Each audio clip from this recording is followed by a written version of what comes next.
Next, we have Lauren Esposito, who is a physical therapist by trade, but is also the manager of the Neuroscience Wellness Center, and is really the person behind taking that from a building to the program that it is now. She is the energy behind that. So thank you so much also for being here, because you are helping people beyond what you know. Thank you. Well, good morning, everyone. So a lot of you I have seen at the center, and a lot of you I met helping navigate the parking lot this morning. So I really got to see some physical therapy in practice. You guys are using your strategies beautifully. We navigated some curbs, some grass. It was great. But today, I just want to talk to you briefly about what we do at the Neuroscience Wellness Center, and then after that, we're going to show you what we do at the Neuroscience Wellness Center. All right. I love going second because somehow someone always tees this up for me, right? So if exercise could be packaged into a pill, it would be the single most widely prescribed and beneficial medicine in the nation.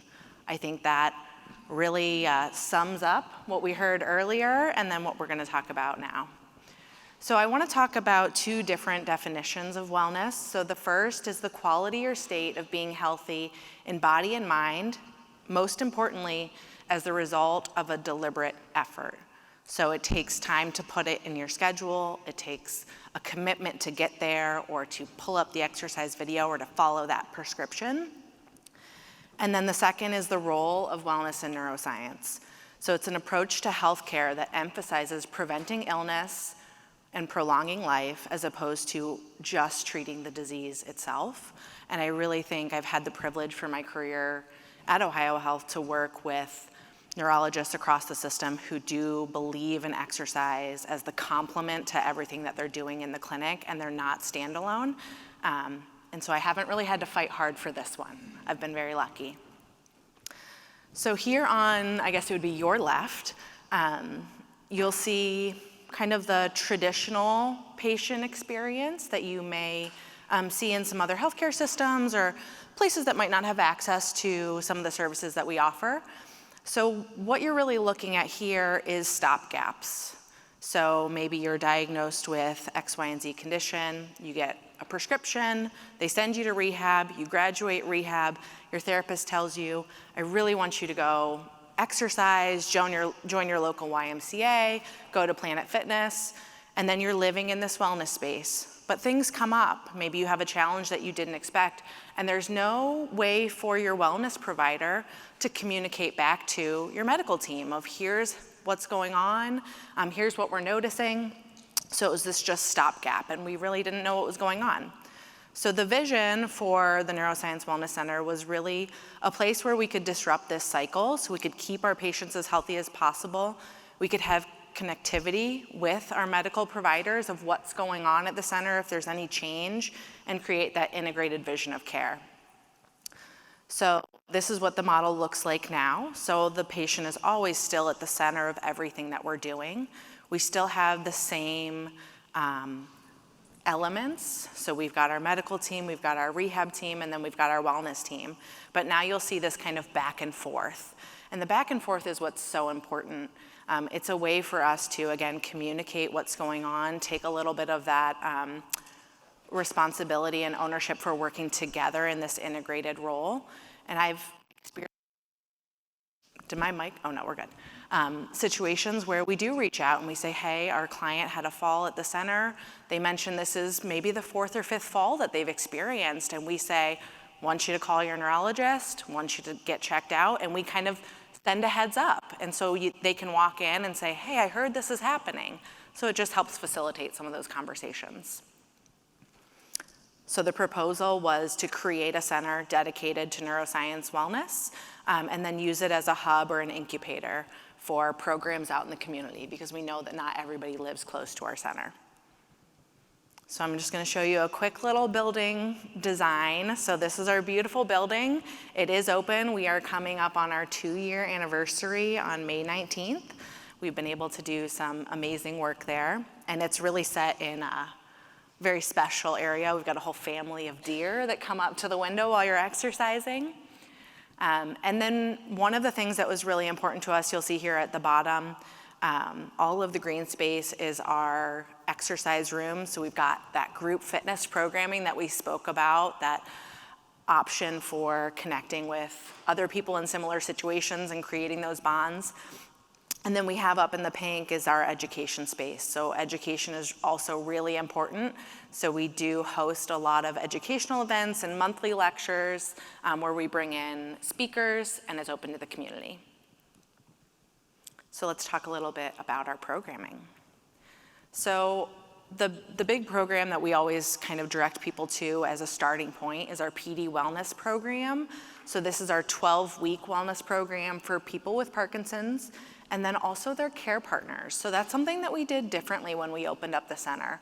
Historically, our programs were always open to the individual living with the condition, and we got a lot of feedback from our amazing care partners of, I want to see exactly what's going on in class.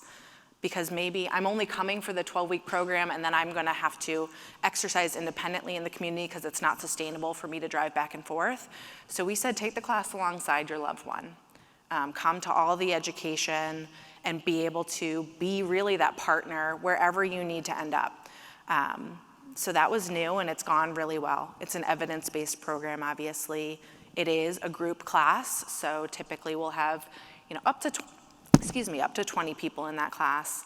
And really the big thing is that empowerment to take ownership for that exercise prescription, that empowerment to be able to say, I can do this on my own. While we want you to stay with us for as long as you want, but if you can't come to us, you can do this wherever you are. So our recipe for success is always looking at that intensity, looking at specific exercises. So we want to practice what we want to improve. So if we're talking about getting in and out of a car, we're talking about getting in and out of bed, getting out of a chair. So it's that specificity of practice, ongoing. So you want to be kind of implementing these strategies into your daily life, and then incorporating complex or difficult tasks for that multitasking, that dual motor and cognitive approach. So some of our specific Parkinson's classes are, again, the wellness program, but then we have ongoing basic and advanced Parkinson's specific classes. Then we have a whole host of what we just call our general neurofitness classes, which are based on physical ability level. So we'll go anywhere from maybe a fully seated class to, let's say you need to stand, but you need a little bit of support for balance, or you need some seated and standing options. That would fall into more of a basic class where we can modify. All the way up to a boot camp class where maybe we're running around the track, we're doing burpees, which I know no one likes to hear, but they're fun. We have boxing classes, we have dance classes, we have drumming classes, but all of them incorporate different elements of that endurance, strength training, balance, and multitasking. And then we have more of our mind and body approach. So we have, and it's not listed on here, but we have anywhere from a chair-based to an advanced yoga class. We also now offer chair and mat Pilates, and we offer Tai Chi. So everything that you heard about earlier. This is just a snapshot of kind of what it looks like. So I said we have our diagnosis-specific classes, and then we have over 50 classes a week that are that general class, so everyone can plug in. It doesn't matter what your condition is. It's based on mobility level. And again, all of our care partners are welcome if they are members of the facility to participate alongside their loved one or to participate independently. So I will throw up there kind of a little bit about membership. Again, it's open to individuals living with a neurologic condition, open to all care partners. And when I say care partners, it's not limited to one. We know sometimes there's a tribe that helps. So as many care partners that want to join, they can join with us. A membership is not required to attend any of our educational events. Or if you are a care partner who's providing physical assistance, you're not exercising alongside, let's say we just call it a personal assistant, that's not, you can come and just help out. I will throw up there just the cost if you're interested, but we are very lucky at OhioHealth that we have very passionate community members and passionate physicians here that really wanted to make sure that it was accessible for everybody. So we have a scholarship foundation for those who cannot financially afford our membership, so we can help offset that. And then we have virtual memberships as well. So if transportation's a barrier, you can join us virtually, and we have been recording Parkinson's specific as well as other content that you can watch on your own. We have a website that you can go if you want more information, but I'm gonna be out here from 12 to 1 at the neuro rehab table, so I'm happy to answer questions. And now I'm just gonna show you what you do, or what we do, not you do, but you're gonna do it with me.